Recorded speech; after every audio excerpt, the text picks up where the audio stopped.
A ver, seamos sinceros. ¿Quién no ha abierto un libro de gramática española y se ha encontrado con esas tablas de verbos que parecen no acabar nunca? Es como un muro de conjugaciones, ¿verdad? Pues hoy vamos a hacer algo diferente. Vamos a descifrar el código que hay detrás y para eso empezaremos por la pieza más importante de todas, la clave de todo el sistema, el modo indicativo. Es que, claro, al ver todas esas formas juntas, la primera impresión es la de estar ante un laberinto. ¿Por dónde empiezo? Pero la cosa cambia si lo vemos de otra manera. No es un obstáculo, es más bien un puzzle. Y lo bueno de los puzzles es que tienen una lógica, tienen una solución. Y eso es lo que vamos a hacer. Vamos a encontrarla. Venga, pues vamos a meternos de lleno. Para empezar a poner orden en todo este sistema, lo primerísimo que hay que entender es el concepto de los modos verbales. Y de todos ellos, el más fundamental, el que usamos sin parar cada día, es precisamente el modo indicativo.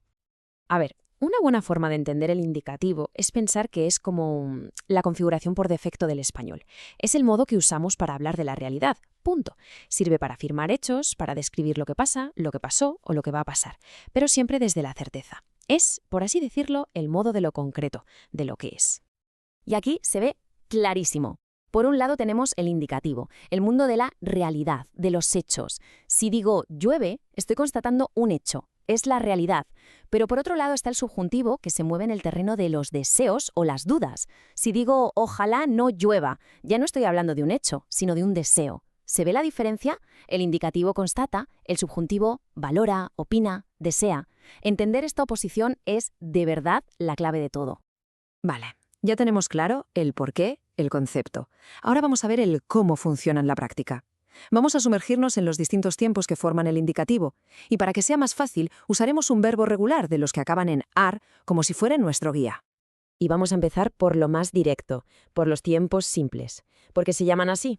Pues muy fácil, porque la acción se expresa con una sola palabra. No hay verbos auxiliares ni nada por el estilo. Es la forma, digamos, más pura de la acción. Aquí lo que vemos son los 5 tiempos simples más importantes, conjugados en primera persona, con yo. Y es muy interesante fijarse en cómo la terminación lo cambia todo. Yo canto es el ahora.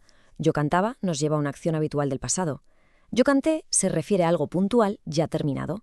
Luego yo cantaré mira al futuro y yo cantaría plantea una posibilidad o una hipótesis.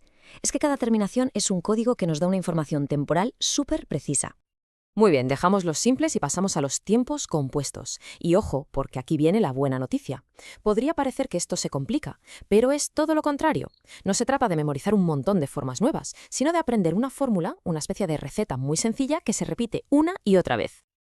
Y la fórmula es esta, es súper simple. Tenemos 2 partes. La primera, el verbo auxiliar haber conjugado. Esta es la parte que cambia.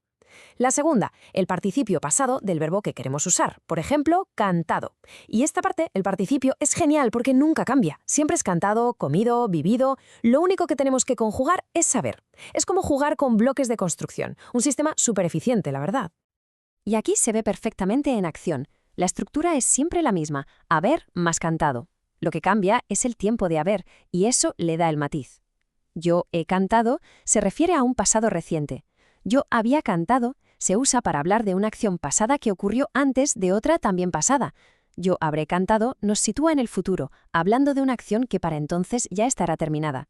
Y yo habría cantado, bueno, es una acción que podría haber ocurrido. Pero la estructura, como vemos, es la misma. Eso es lo potente del sistema. Perfecto. Entonces, ya tenemos el código para los verbos que acaban en ar. La pregunta ahora es, ¿y qué pasa con el resto? Pues vamos a ver cómo este patrón se aplica a otros verbos y, por supuesto, qué pasa con esas famosas excepciones. Y aquí es donde se ve la lógica aplastante del sistema.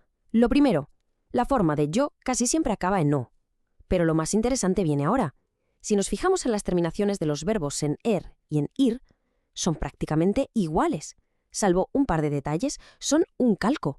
O sea que en realidad, al aprender un patrón, estamos aprendiendo 2. El sistema es mucho más predecible de lo que uno piensa al principio. Claro, no todo iba a ser tan predecible. Como en todo, hay excepciones.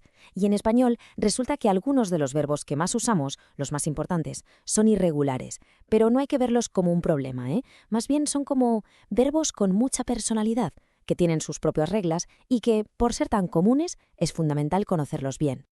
Y si hay un rey de los irregulares, ese es el verbo ser. Es un verbo fundamental, el que usamos para definir la identidad, las características que no cambian. Sus formas son completamente únicas, no se parecen a ninguna otra y son, bueno, absolutamente esenciales. Soy, eres, es. Es que son la base de una cantidad enorme de frases en español. Y junto al rey, su compañero inseparable, el verbo estar. Este lo usamos para hablar de estados temporales, de cómo nos sentimos o de dónde están las cosas.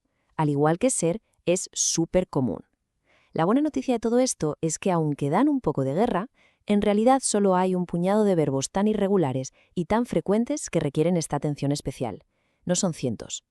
Muy bien, hemos hecho un buen recorrido por todo el sistema del indicativo. Así que ahora, para que todo quede bien claro, vamos a resumirlo todo en los puntos clave que hay que tener en la cabeza. A ver, las ideas claves son estas. Primero, el modo indicativo es el modo de los hechos, de la realidad. Segundo, dentro de él hay tiempos simples, que son de una sola palabra, y tiempos compuestos, que siempre usan la fórmula haber más el participio. Tercero, las terminaciones de los verbos regulares siguen patrones muy lógicos, sobre todo las de er e ir. Y por último, hay que prestar atención a unos pocos irregulares clave, como ser y estar, porque se usan constantemente. Entonces, con el indicativo ya dominado, tenemos la herramienta para describir el mundo tal y como es, para afirmar hechos, para comunicar con total certeza. Es sin duda la base de la comunicación. Pero claro, la pregunta que queda en el aire es, ¿y qué pasa cuando queremos hablar no de lo que es, sino de lo que podría ser, de lo que deseamos, de lo que dudamos? Pero eso ya es material para otro análisis.